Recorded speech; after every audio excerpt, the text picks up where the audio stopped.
Hello heart seekers and nature lovers. Welcome to another video from the Miss Kiani Medicine channel. Today we are going to talk about time. It is such a fascinating topic, and in today's video I want to cover the two types of time that there are. I also want to talk about the Pachacuti and how we live through it and what that means for us as Westerners and how we take care in these times. So if these Andean topics fascinate you and you want to hear more, please subscribe below, click on the little bell, subscribe to this channel, and receive our updated videos and all kinds of topics around the Andean medicine that comes from the Andes Mountains, where I was trained as a Pampamesayoq by the Karen Indians themselves. So a few weeks ago, I noticed through my own experience, and I noticed also through some of my students and the people around me, that they were all complaining about how intense things were. And I started to observe myself and interact with Pachamama, and eventually, in a way, it was such an obvious thing to come to light, but in a way something that is really not in our Western understanding of the world. I must just pause to say, every time I talk about time, the wind comes up. It's like Mama Wire is just saying hello. All right. So, yes, I noticed this intensity, and the more I sat with it and interacted with Pachamama around it, I began to realize that time had changed again. So there are many books on this scientifically if you want to go and learn more about it. We all know that there's dimensional change happening on the planet as time halves itself. Yes? So in the last month we had another jump where time halves itself, and suddenly everything that you're trying to fit into an entire day is not quite fitting into half the time, and you can't understand why. But more on that later. But I realized time was shifting. Yes, and it's going to keep doing this. It's going to shift, and it's going to shift, and it's going to shift, right? Until we are through this Pachacuti and out the other side, where time has shifted and we as a human species are more in our heart spaces and more in another dimension, fourth and fifth dimensional ways of being. And to get us there, it is kind. It has been done in step by step by step as the cycles change.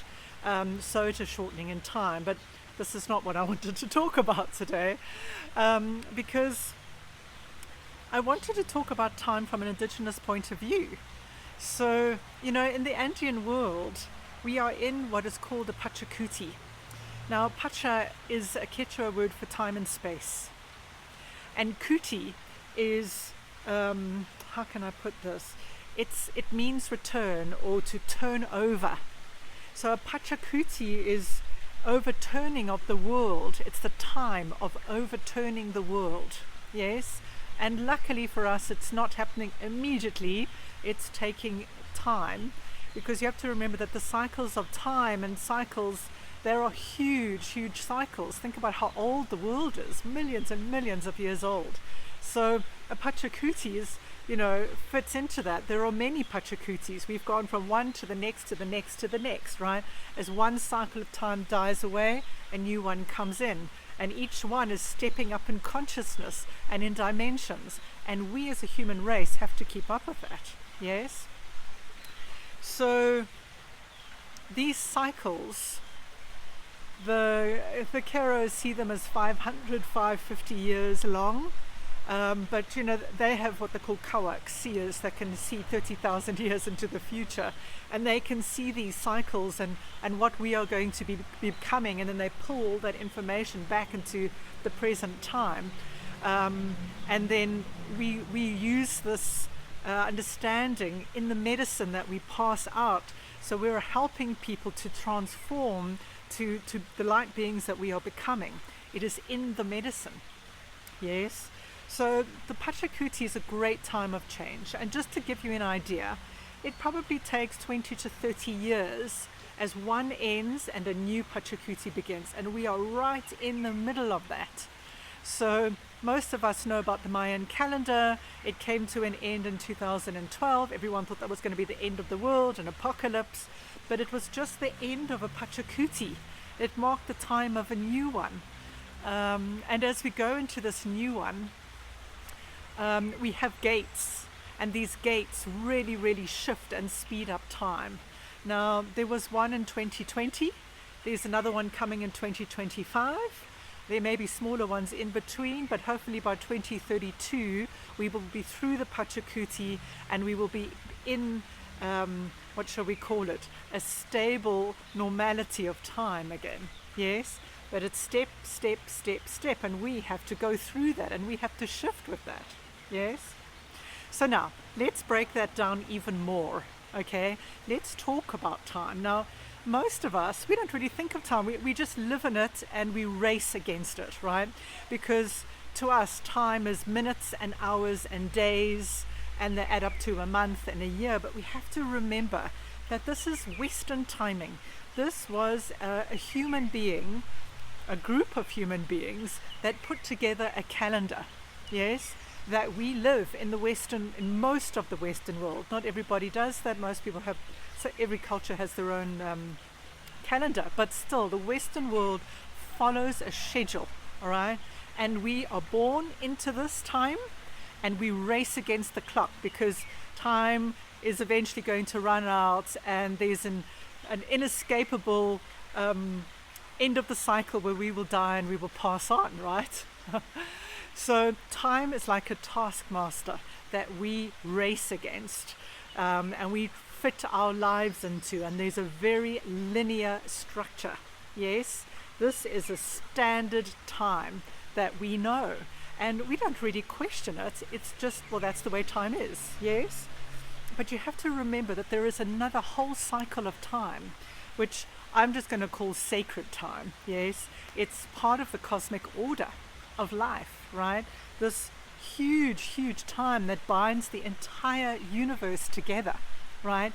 Into this fits all the heavens, fits the stars, the sun, the earth. Everything moves into this cosmic order of time.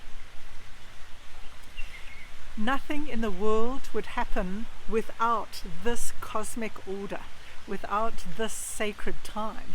It's like a huge loom, right, that we weave our little time as we understand it. We weave into it.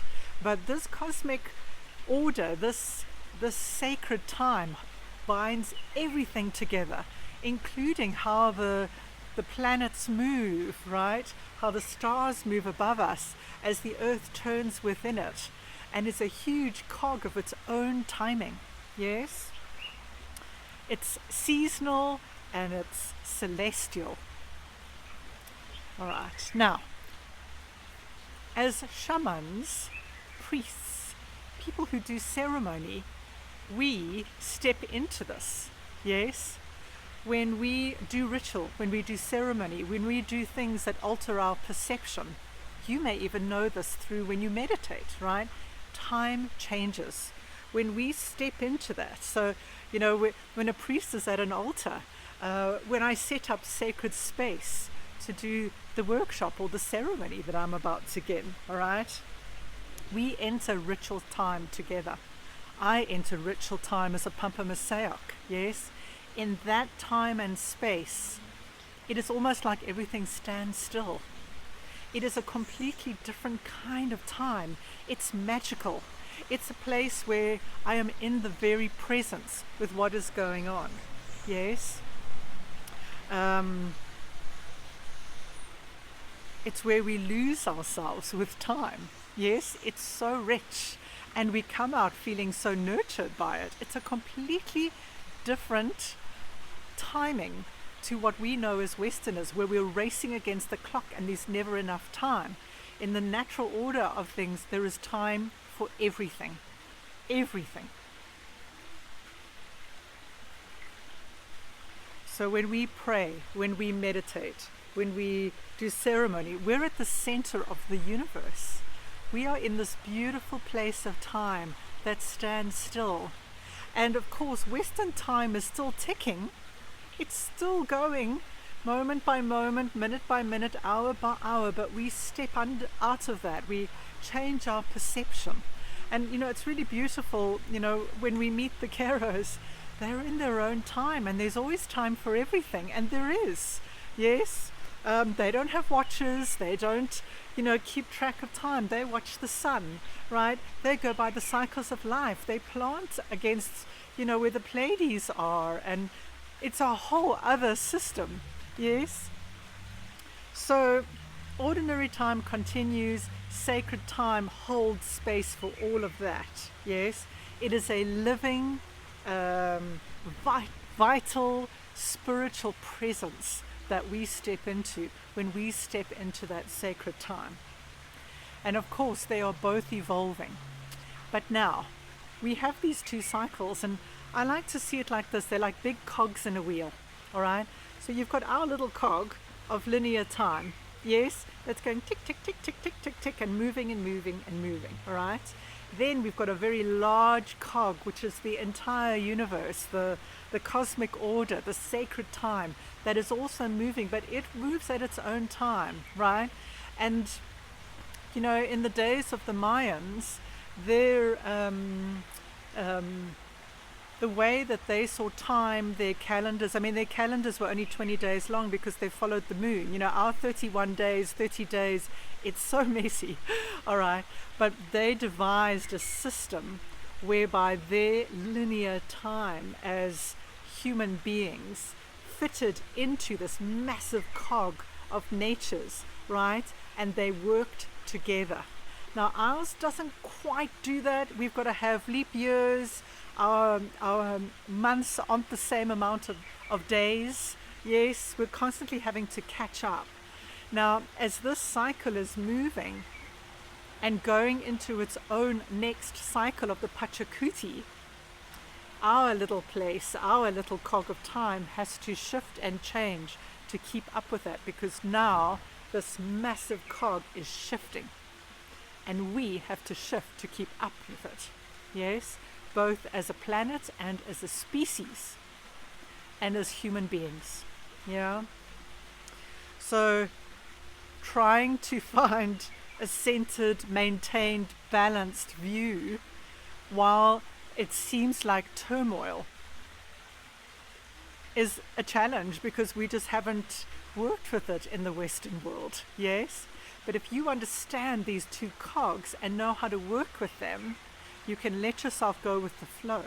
You can let your body surrender to the bigger state of time and let yourself be carried and let your body shift so that you can keep up with it. For those of us who don't, we feel that there's never enough time.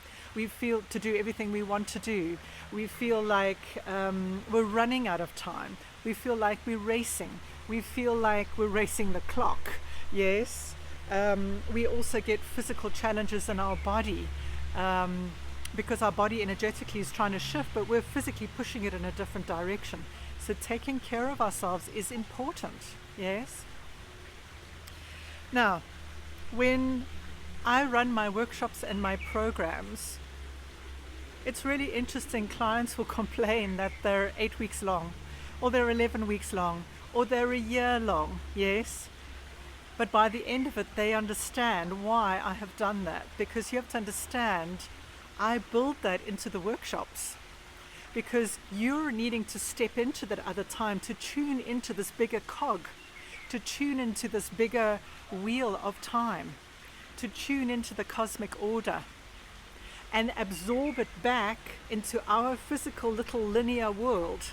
And so we travel to and from together.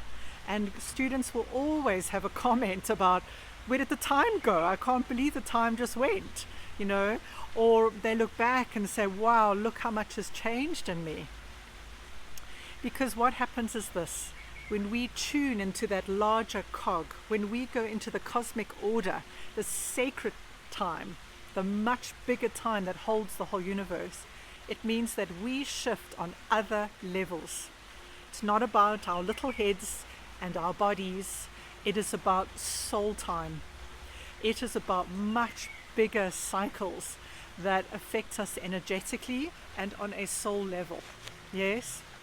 So what happens in these workshops that are a long space of time is that because I've given time for that, they can go to other levels instead of racing it. I am not trying to change people's minds. I'm trying to support it through my workshops, give people tools and ways to go to these other levels and get to experience that other level of time. So please know that this is spaced out for a reason when I hold long workshops, yes? So, if you want to experience what that is like consciously, come and join me for a despacho ceremony. Yes, you can do a workshop, a Pachamama workshop, you can do rites. There's all kinds of ways to tap into this Andean medicine, yes? A despacho is a ceremony where we step in to the cycle of time, and I will do a video about despachos for next time so that you can learn more about that. But I hope I've given you something to think about, because ceremony and stepping into these altered states is not complicated, but you need to know how to understand how to traverse between both these huge cogs of time. And I hope it helps to help you to understand what we are going through at the moment when you feel like you're out of breath because your life is so busy. It's because time has changed and you need to keep up with it and change with it. Yes? So, if you have any questions about this amazing topic, please write to me below. I will answer, I will respond. If you're fascinated by these topics, if you want to know about ceremony and despacho, please like and subscribe to this channel, this Miss Kiani Medicine, and we'll be in touch. We'll let you know when the next video comes. Bye for now.